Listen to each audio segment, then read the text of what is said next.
अस्सलाम वालेकुम व्यूवर्स, कैसे हैं आप। उम्मीद है आप सब ठीक होंगे। मैंने बनाया है आज कद्दू का हलवा और जो कि बनता है बहुत मज़ेदार, बहुत ही लजीजा।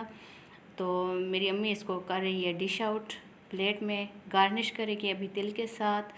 चांदी का वर्क है हमारे पास और थोड़ा सा है हमारे पास नारियल का चूरा। तो ये बहुत मज़े का बना है, आपने इसको घर में एक दफ़ा ज़रूर ट्राई करना है। और नबी पाक की ये को बहुत ज़्यादा भी पसंद है कद्दू, तो उस पे भी हमें चलना चाहिए, सुन्नत नबवी है। तो चलें शुरू करते हैं। आपने इस तरह से कोई अच्छे वाले कद्दू ले लेने हैं, फिर इनको छील लेना है, धो लेना है।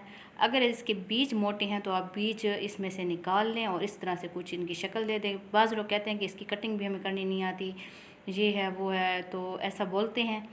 तो इसका बनाना बहुत, देखें मैंने इस तरह से इसका बीज निकाल दिया है, सिर्फ ऊपर वाला ही रह गया है।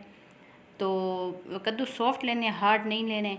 ये देखिए, अब मैं इसमें थोड़ा सा पानी, 1 गिलास है हमारे पास, वो भी मैं आपको दिखा दूँगी।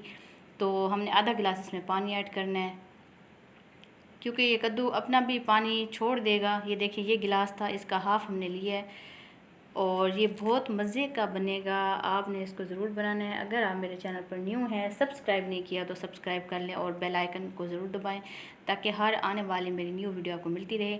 तो इसको मैंने बॉईल दिया था 10 मिनट के लिए, और वो एक तरीका है। और ये जूसर ब्लेंडर में मैंने इसको ब्लेंड कर लिया है, तो एक स्मूथ सा पेस्ट बन गया हमारे पास। तो उससे भी हम मैश कर सकते हैं, वो भी एक तरीका है और ये भी एक तरीका है। ये देखें, इतना ज़बरदस्त ये मैश हुआ है। और अब हम लेंगे ऑयल और 1 कटोरी हम लेंगे चीनी की, क्योंकि ये हमारे पास 1 किलो के करीब कद्दू थे। तो इसका अच्छी तरह से हमने शीरा बनाना है, बिल्कुल ब्राउन कर लेना है। इलायची इसमें ऐड करनी है और मैंने इसमें कुछ भी ऐड नहीं किया। और ये बहुत मज़े का बनेगा, आपने इसको ज़रूर ट्राई करना है, मैं बार बार कह रही हूँ। और ये देखिए, 1 कटोरी हमने इसमें चीनी डाली है और ये शीरा बन रहा है हमारा स्लो आंच पे।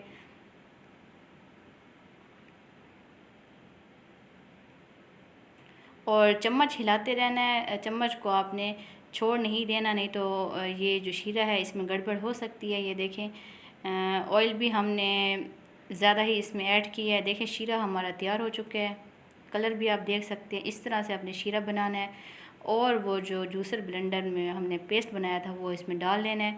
अब इसको हमने अच्छी तरह से आँच को तेज़ कर लेना है और चम्मच मुसलसल हिलाते रहना है ताकि इसमें गुठलियाँ, लम्स ना बने। और इस तरह से ये देखें, चिपक भी सकता है, ये भी एक वजह है। ये देखिए, ऑयल ऊपर निकलना शुरू हो गया है और ये अच्छी तरह से बन जाएगा। अपने दुआओं में मुझे याद रखना है। मिलेंगे एक और वीडियो के साथ, तब तक के लिए इजाज़त दें।